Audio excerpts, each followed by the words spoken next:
hitmen after you following a botched assassination job, what would you do? In this line of work, you're either the trigger man or the target. And as our hero's about to find out, things can change in the blink of an eye. The only good news is that the bad guys won't be setting their best, because that would be him. But he's not about to take their attempted forced retirement lying down. I'm going to break down the mistakes made and what you should do to defeat the agency in The Killer. Man, someone must have spent a lot of time thinking of that creative title. All right, John Doe has it all planned out. Perfect disguise, perfect vantage point, the perfect rifle. All that's missing is the mark. Just a part of the job, he thinks to himself. But after a week of living off McMuffins with no sign of the target, our expert assassin finds himself getting antsy. He even thinks about calling the whole thing off. However, just as our man's about to pick up his ball and bounce, he spots movement in the subject's apartment. Sure enough, security detail marches in, secures the interior, followed by an older-looking gentleman.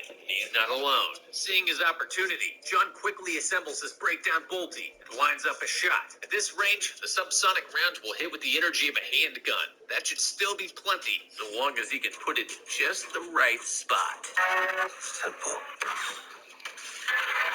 Bullseye teaches her for gold digging. Hang on, I'm being told the target was actually the older dude. Although, given the way John kept looking back at her, I could have sworn it was the other way around. Well, in that case, this was a colossal up on his part. Seriously, dude passed up on not just one, but two perfect shots because he couldn't hold a sight picture on a bench rest. Remember Captain Phillips? Stop his house. Execute. See, that's what a real marksman is capable of. Granted, they were a bit closer, but their targets were rocking around on a boat. Oh, but the heartbeat was too fast. Please, Carlos Hathcock didn't need a Fitbit, and neither did you. If anything, he was just giving himself white coat syndrome by constantly checking back on it. Besides, it's not like we were setting a distance record here. We're talking less than 100 yards. The fact that the bullet was traveling subsonic doesn't really mean anything. At roughly 1,050 feet per second, it would clear that gap in less than 3/10 of a second, which wouldn't be a problem as long as no one walked right in front of it. Wait, what's that? The person that was nearly blocking your shot to begin with got in the way and blocked your shot? Oh man, how could this have happened? Yeah, that's probably why you squeezed the trigger the instant she stepped out of the way, instead of giving her time to work through her routine. That said, if we already knew we needed 60 years to work on a two-stage, we should have just waited until she wasn't anywhere near it. We already spent a week here. What's another 10 minutes? I'm sure between fooling around with her and whatever else he had planned for this evening, we would have had another chance. If not, oh well. John was already this close to canceling the operation anyway, which means he knew for a fact the world wouldn't end if this guy doesn't die today. Oh, that is, unless he almost dies today. In which case, he'll almost certainly turtle up somewhere hard to reach for who knows how long. Possibly even the rest of his life. It's not every day you watch a hooker get gunned down right in front of you, after all. Ultimately, this is exactly what happens, as John fails to land a follow-up shot in time to correct his mistake. Should have gone with the semi-auto probe, or maybe instead of pulling your head from the scope for that reaction shot, you could have just racked another one in the battery and handled business like a professional. Oh well, nobody's perfect, right? It's pretty much what our guy tells us extra handler before planes, trains, and automobiling his way back to his not-so-secret hideout in the Dominican Republic. However, just as he's about to cross over the property line, he notices a pile of cigarette butts beside a pair of footprints leading into the compound. That can only mean one thing. Grabbing the Glock from his glove box, John cuts through the forest over to... Dude, hang on. That's your house? Yeah. No, the agency was able to track you down. You live in a beachfront mansion in a third world country. If 4chan can find a single flag out in the middle of nowhere, I'm sure an international assassination company with untold technological resources could find a place like this. And you know who else could? The United States government, who also just so happens to have an extradition treaty with the Dominican Republic. It could use to lock you up whenever your continued existence becomes politically inconvenient. Obviously, the list of non-extradition countries where John wouldn't stick out like a sore thumb is not very long, but it's probably worth exploring Florida, especially since the U.S. is exactly where we'll be headed here in just a bit. Getting back to the house, John finds it empty, which is still a bad sign considering he's supposed to be married, or at least he was. Judging by all the blood everywhere, I'd say there's a good chance he might be back on the market. Yet, by some miracle, that's not the case. After heading down to a local hospital, our guy finds his lovely wife in a critical condition, but despite her numerous injuries, she was still coherent enough at one point to tell her brother what went down.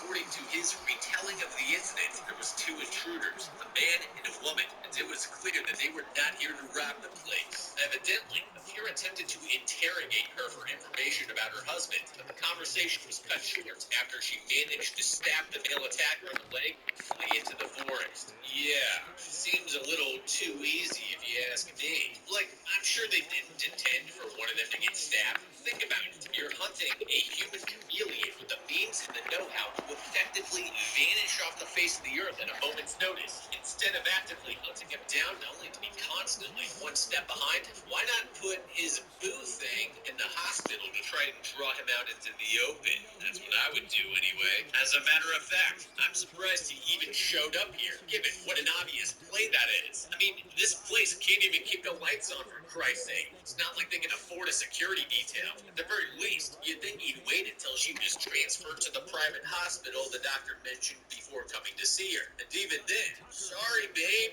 I'm kind of a big deal. Right now, the worst people in the world want my head on a pike. So, get well soon. After all, what else can you really expect when you're married to Agent 47? Anyway, there's one last thing I forgot to mention. Apparently, she saw the intruders leaving in a green car with a light on it, like a taxi. Take charge of your drive behind the wheel of a 2024 EV6. The EV6 is a smart and spacious all-electric crossover that can seat up to 5 and will keep you on the move with DC fast charging that lets you go from 10 to 80% charge in just 18 minutes. Plus, the EV6 looks as remarkable as it performs. Make one yours with a fantastic offer during the season of giving back. Click now to view our inventory.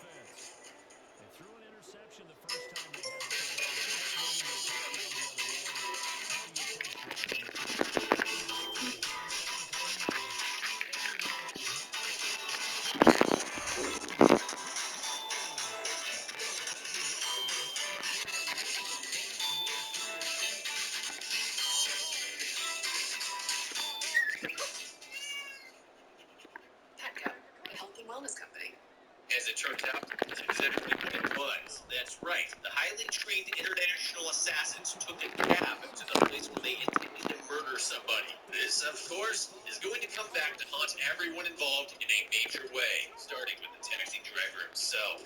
After asking nicely over at the cab company, John gains access to the record to find the specific driver that went to and from his house. The following day, he comes back to stake out the place until he spots the mark, at which point he tails the man to his first stop and enters the cab while posing as a fare. Obviously, Leo couldn't have known today was about to go sideways, but even after the guns come out, he still has a chance to turn things around. Fans of the channel will know that I'm a big proponent of always wearing your seatbelt while in a moving vehicle. As you can see, John doesn't seem all that worried about it. In that case, our driver could just jerk the wheel into oncoming traffic, or even one of these telephone poles to buy himself a chance to escape while the would-be assassin is busy peeling his face off that divider. Sure, it's no slam dunk. He could easily get shot in the process, but like it or not, he has to do something here, or this is guaranteed to be a one-way trip. Fact is, no one who can afford a silencer is out robbing taxi cabs. And even if Leo is worldly enough to recognize that it's actually an oversized muzzle brake, once the gunman starts pumping him for information on the strange fare he had recently, it should be clear he's gotten himself involved in some seriously messed up that leaves behind a lot of body bags. Furthermore, regardless of whether he's actually the one driving, right now, the attacker's taking him to the second location. I haven't eaten it. What that means. That quick? Didn't take it, that's a no. Oh well. It didn't sit out that long. Anyway, all our hero managed to The oat milk. raising the homicide rate was a description of the attackers. Some big jacked dude in a Q-tip looking shit, as well as the fact that they went back to the airport after leaving his property. Wait, they just left after all that? What a massive wasted opportunity. Like I said before, the easiest thing to do would have been to simply post up in or around the hospital while waiting for their target to come check on his wife. You're telling me they just shrugged their shoulders and gave up when she got away? Like, I get that one of them was wounded and all that, but still, that doesn't mean they both had to leave.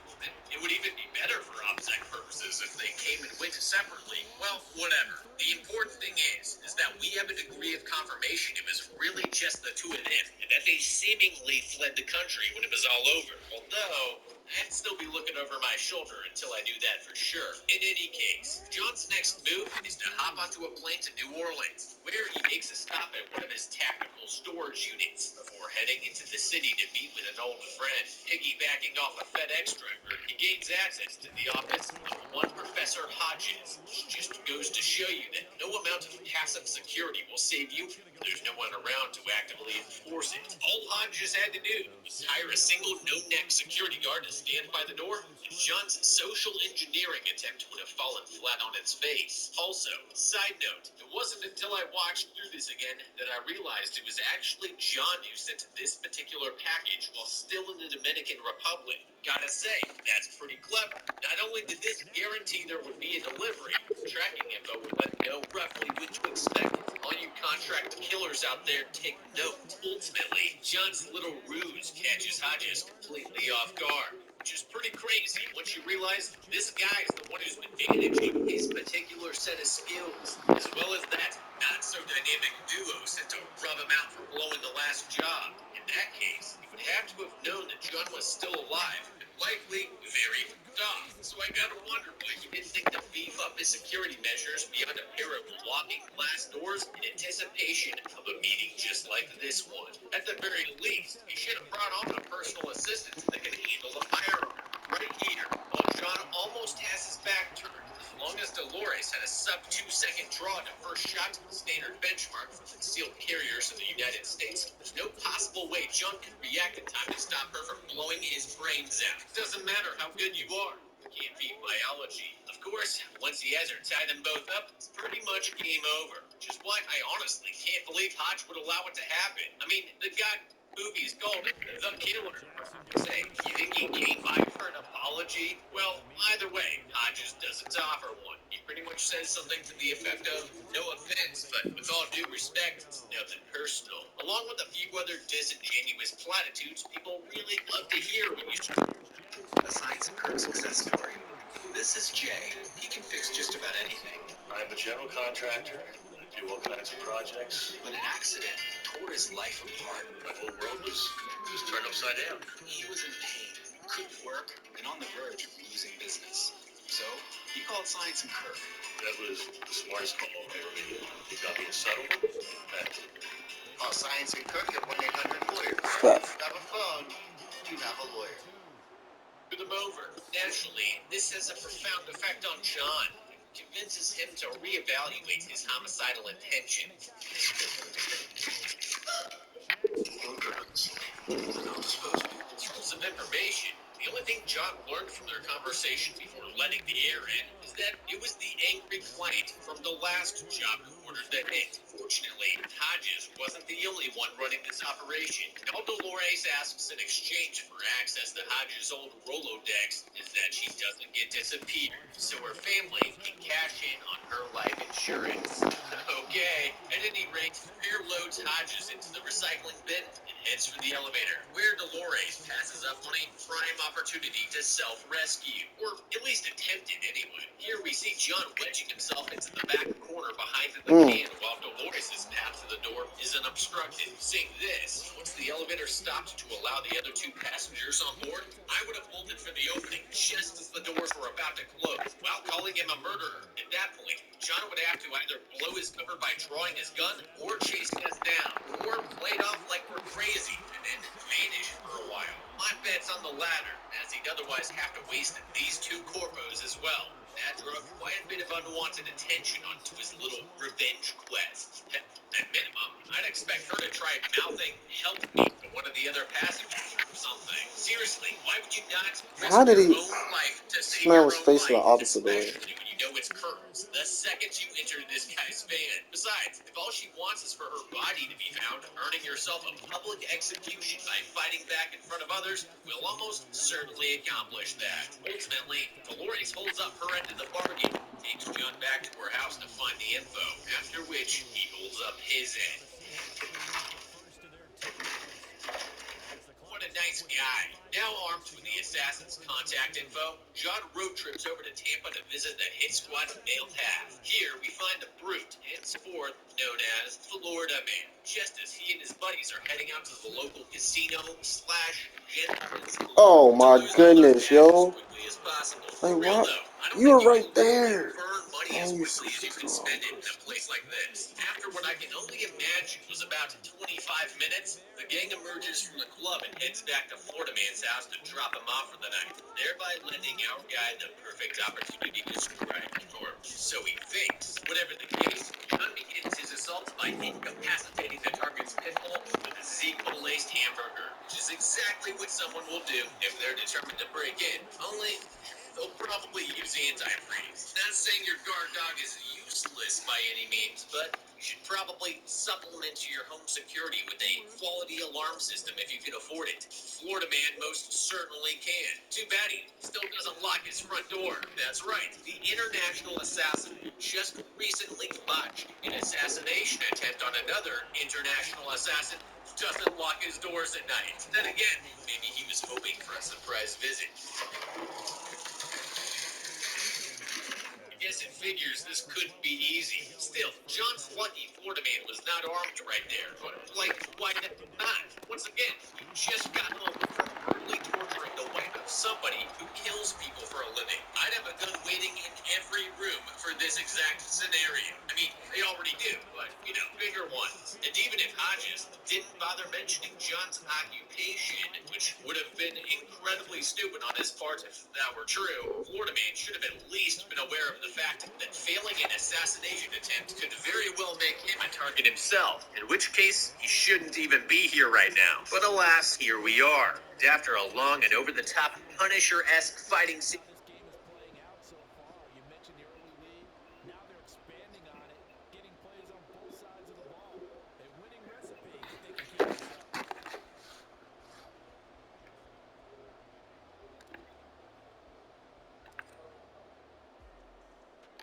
So with 3 seconds remaining in the half, they will line up to kick this one away.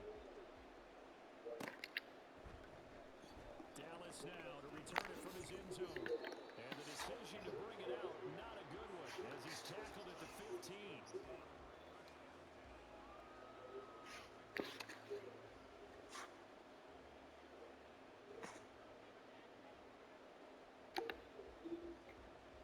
Coming to the line here to begin their next drive, the Seahawks offense. 1 second to hold on to things. They'll fire one downfield for Fant. And got his man complete. And he'll take this to the other side of midfield before going out of bounds. Time for a break. We've hit halftime. 2 quarters down. 2 still remain. We step aside. This is the NFL on EA Sports.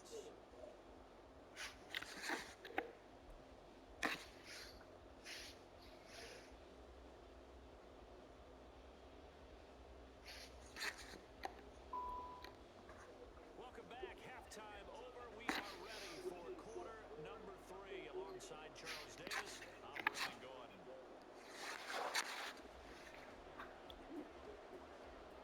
The Ravens ready to receive it. And they've got the lead as well as we resume play in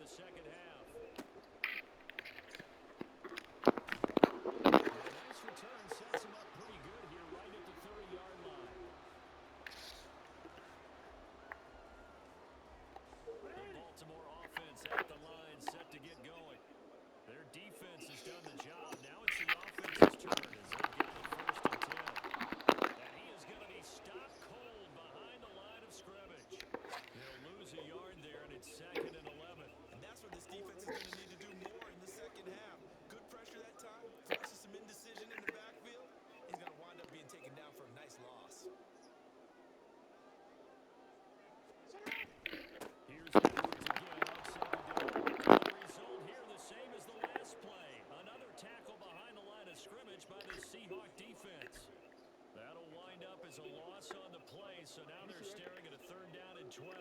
We'll see what they have drawn up here. A little bit behind the line. 12 yards needed to gain a 1st down. They go play action now. Jackson steps away.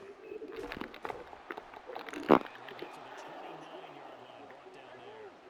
This offense converted once on 4th down earlier. Now they're out there again to try once more.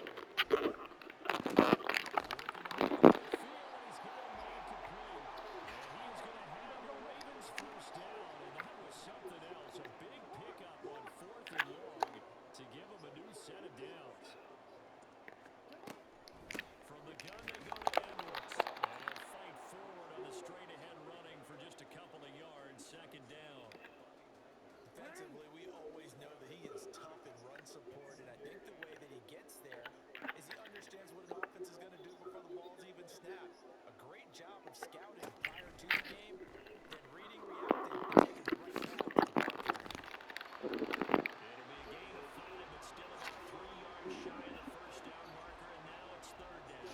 Well, you certainly have to give him a little credit here because they're playing this game now at their pace.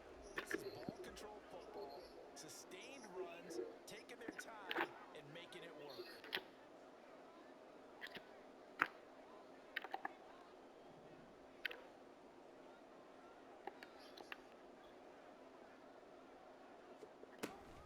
They'll try and run for the 1st with Edwards. They find some open field here. A determined run there as he'll take this all the way down to the 27. Good effort. 62 yards rushing for him now as he's run it 11 times. Couldn't ask for much more to this point in the 2nd half. A gorgeous day, 1-score game. 1st and 10 here. What? Get out of here. Inside the 15. Another nice gain. That's now 30 yards between those last 2 plays. Under a minute to go in this 3rd quarter as they come up 1st and 10. To the right side, this is Edwards. And this play will lose yardage. Back at the 17. A rare misstep on that last play because the drive has been strong, but now it's 2nd and 12. Eluding the pressure right. It's just a gain of a couple there on the scramble, and now it's 3rd down. Up the middle, here's Edwards. And they're able to corral him right around the 8, and that's short of the 1st down. 3 quarters have come and gone. We'll return with more after this. This is the NFL, and it's on EA Sports.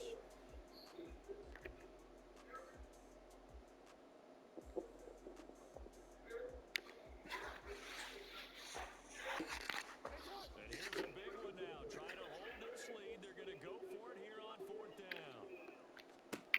Now Jackson. Oh my goodness.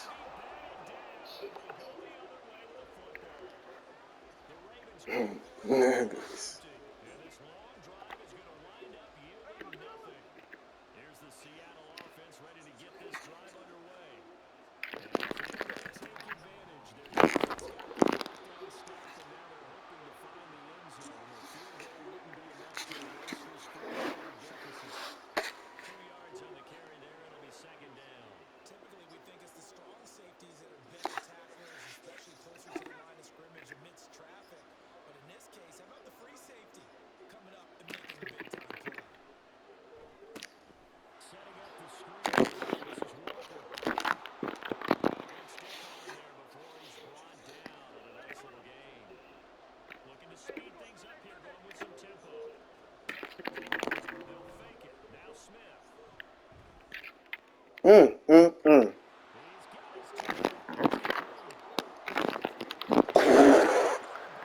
Who is that? It's a big play there for Seattle.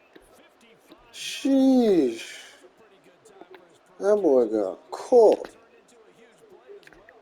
He's certainly not been a central part of this passing game so far in this one, but he made his presence felt there. A big pickup on 3rd down. They'll set up the screen to Davis. Holding. They'll get him down inside the red zone at the 14. It's Oh my goodness. 1st down. Hey, what? So This they game's elect to rigged. decline it. And why not? Just go ahead and let the play stand, and they'll take that.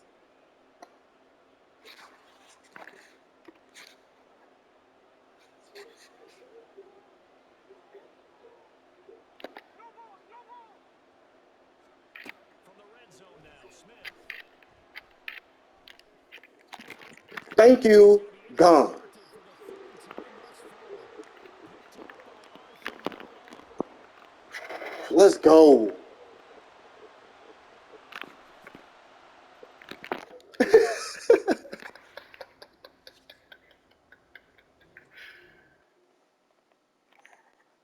We keep throwing it.